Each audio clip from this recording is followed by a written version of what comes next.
21 miles of water. That is the width of the Strait of Hormuz at its narrowest point. 21 miles separating the Persian Gulf from the Gulf of Oman. 21 miles through which 20% of the world's oil flows every single day.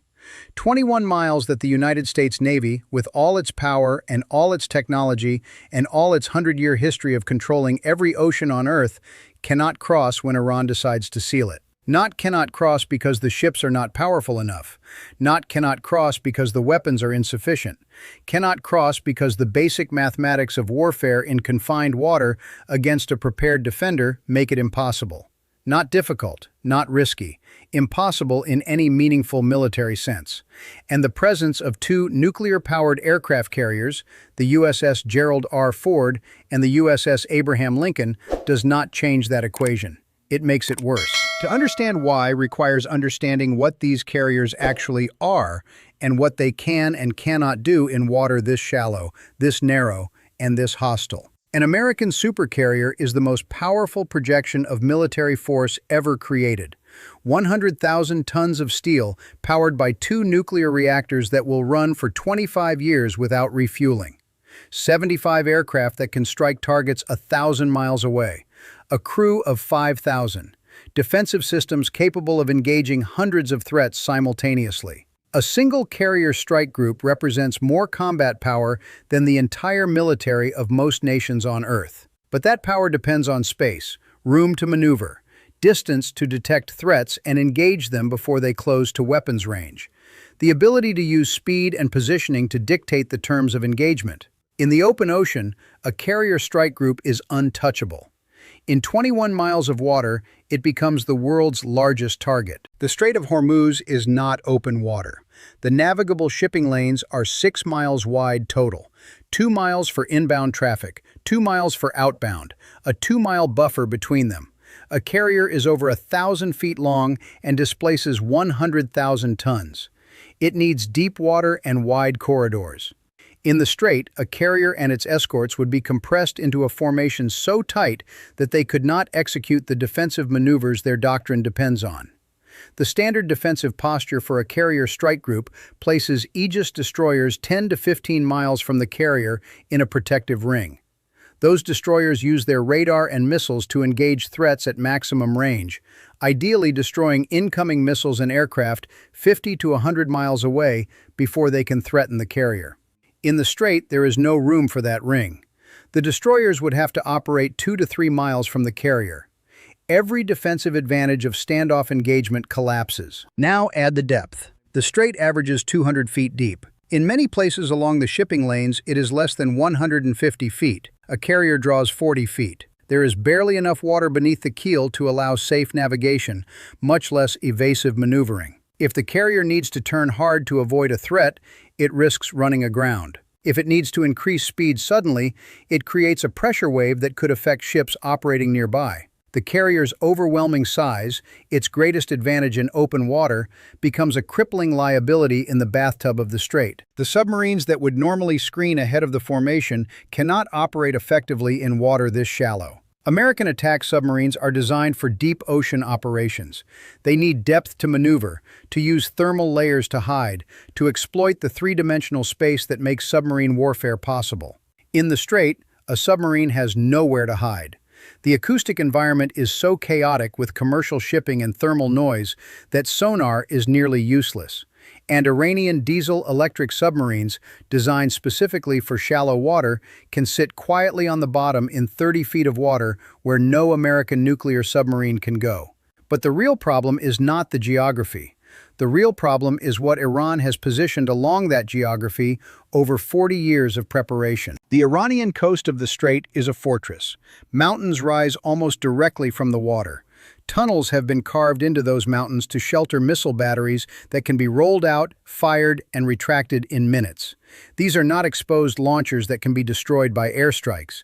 These are hardened positions buried under hundreds of feet of granite. An F-18 dropping a 2,000-pound bomb on a tunnel entrance will crater the mountainside, but will not reach the launcher sitting a quarter-mile inside solid rock. Iran has positioned between 2,000 and 3,000 anti-ship missiles along this coast. Not old Soviet-era weapons, modern Chinese-derived C-802 missiles with ranges exceeding 70 miles and sophisticated guidance systems. Indigenous Noor and Qatar missiles, produced in quantities Western intelligence describes as massive. The Khalij Fars, a ballistic anti-ship missile that can hit moving targets at 200 miles. These missiles are mobile. They can be launched from pre-surveyed positions, relocated, and launched again before American strike aircraft can respond. The mathematics of missile defense in this environment are brutal. Each Aegis destroyer can guide approximately 20 interceptors simultaneously. A carrier strike group transiting the strait might have 4 Aegis ships in position. That is 80 simultaneous intercepts maximum. If Iran launches 300 missiles in the first salvo, which is well within its capability, the arithmetic says 220 get through. Some will miss due to guidance errors or countermeasures, but in a salvo that size, dozens will hit. And a single modern anti-ship missile hitting a destroyer will mission kill it. Not sink it necessarily, but disable it. Turn it from a combatant into a burning hulk that requires the rest of the formation to protect and assist. A carrier can absorb more damage than a destroyer. The fort is compartmentalized and armored in ways that make it extraordinarily difficult to sink. But it does not need to sink to be neutralized. A missile hit on the flight deck prevents air operations. A hit near the waterline floods compartments and creates a list. A hit on the island destroys command and control. A carrier that cannot launch aircraft and cannot maneuver is not a weapon. It is a $100 billion liability. And the missiles are only the first layer. The mines are the second. Iran possesses between 2,000 and 5,000 naval mines of various types. Laying a minefield across the strait's shipping lanes would take less than 24 hours. The mines could be deployed by military vessels, by civilian fishing boats, by commercial dhows, or simply by pushing them off trucks on beaches at night. The shipping lanes are so narrow that a few hundred mines placed correctly would render the lanes impassable until swept. Minesweeping is one of the most time-consuming operations in naval warfare. Each mine must be located using sonar, identified, and neutralized individually. The U.S. Navy's mine countermeasures fleet is small and not designed to operate under fire. Sweeping the strait while Iranian coastal missiles and fast attack boats threaten the minesweepers is a scenario that every naval war game has concluded is unworkable. The minesweepers would need protection from the very warships that cannot enter the strait until the mines are cleared. It is a paradox with no solution. The third layer is the 3,000 fast attack boats, small, cheap, fast, and each one carrying enough ordnance to cripple a warship. These boats hide in coves and behind islands along the Iranian coast. They operate among the thousands of civilian fishing boats and commercial vessels that crowd the Gulf. On radar, they are indistinguishable from non-combatants until the moment they accelerate to attack speed or launch their missiles. A carrier strike group's defensive systems are designed to engage aircraft and missiles at long range. They are not designed to engage 300 small boats approaching simultaneously from every direction at 50 knots. The Phalanx close-in weapon systems can shoot down incoming missiles. They can kill small boats, but they can engage only one target at a time, and each engagement takes several seconds. If 30 boats attack simultaneously, the math says most of them get through, and each one that gets through carries weapons that can destroy a multi-billion-dollar destroyer. The scenario that keeps American admirals awake is not complicated. It does not require Iranian military genius or technological breakthroughs. It requires only the willingness to execute a plan that Iran has rehearsed for decades. A carrier strike group enters the strait. The mines detonate under the lead escorts. The shipping lane is blocked by damaged ships. The formation compresses as ships maneuver around the obstruction. At this moment, Iran launches its first missile salvo. 300 missiles from shore batteries and mobile launchers scattered along 200 miles of coastline. The Aegis ships engage and kill half of them. 150 missiles continue inbound. Some are decoyed, some miss. 50 hit. Multiple ships are damaged or sinking. The formation's defensive capability is degraded. Before the Aegis ships can reload their missile magazines, the fast attack boats emerge. Not dozens, hundreds. From every cove and harbor and hidden inlet along the coast. They launch their missiles at close range, where intercept time is measured in seconds rather than minutes. More ships are hit. The carrier takes a missile strike on the flight deck. Air operations are impossible. The carrier cannot launch aircraft to suppress the shore batteries or engage the boat swarms. Submarines attack from below. Torpedoes in the water from positions that were never detected because the acoustic environment makes detection nearly impossible. A cruiser takes a torpedo hit that breaks its keel. It sinks in minutes in water too shallow for the crew to escape the flooded compartments. The entire engagement lasts less than 2 hours. When it ends, the most powerful naval formation in history is a scattered collection of burning, sinking, and disabled ships, blocking a waterway that is now completely impassable. Iran has not won a war, but it has closed the strait, and it has demonstrated that American naval power has a hard limit defined by geography and mathematics. This is not speculation. This scenario has been wargamed at the Naval War College repeatedly. The results vary in details but not in outcome. A forced transit of the strait against determined Iranian opposition results in losses that would be catastrophic. Not possible losses, certain losses, multiple ships, thousands of casualties, and a strategic failure that would reshape global perceptions of American military capability. The United States has options that extend beyond the strait. Strategic bombing of Iranian infrastructure, cyber attacks on command and control, special operations to destroy key facilities, economic warfare that would devastate Iran's already fragile economy. The American response to a strait closure would not be limited to the naval battle.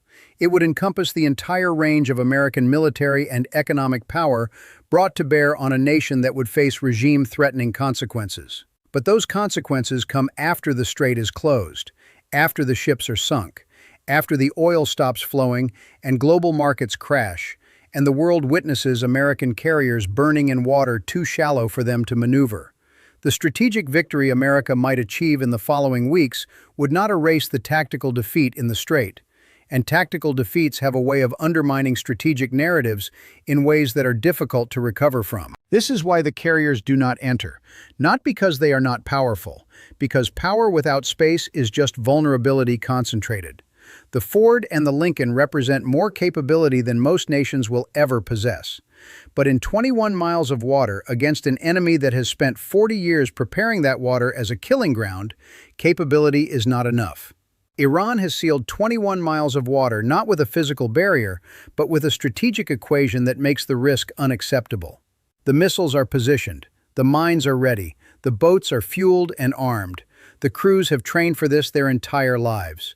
And the geography that cannot be changed guarantees that the defender has every advantage and the attacker has none. 2 nuclear carriers wait outside. They patrol the Gulf of Oman. They launch aircraft that can strike deep into Iran. They demonstrate presence and resolve. But they do not enter the strait. Because the admirals have read the war games, they understand the mathematics. They know that 21 miles is the distance where American dominance ends and physics takes over. The strait is open today because Iran chooses to keep it open, not because America can force it open. That is the reality that no Pentagon briefing will state explicitly, but that every operational plan acknowledges implicitly. The era of unchallenged American naval access to the Persian Gulf ended the moment Iran built the capability to make those 21 miles impassable. The carriers are still the most powerful warships ever built. But power is contextual. In the open ocean, they are untouchable. In the Strait of Hormuz, they are targets in a shooting gallery designed by an enemy that knows exactly how to exploit every limitation that geography imposes. 21 miles, the distance between the world as we know it and an energy crisis that would reshape global economics. The distance that $200 billion of American naval power cannot cross without losses that are unacceptable. The distance that proves the oldest truth of warfare, that sometimes the defender wins not because they are stronger, but because the ground they hold makes the attacker's strength irrelevant. Iran sealed 21 miles of water with missiles and mines and boats and math. And until someone solves a problem that has no military solution, those 21 miles will remain sealed. The carriers will remain outside. And the world will continue to pretend that American naval supremacy is global, when in reality, there is one place on Earth where that supremacy does not apply. 21 miles, that is all it takes. That is all it has ever taken. And until the geography moves or the physics change, 21 miles is all it will ever take to keep two nuclear carriers and everything they represent on the wrong side of the only water that truly matters.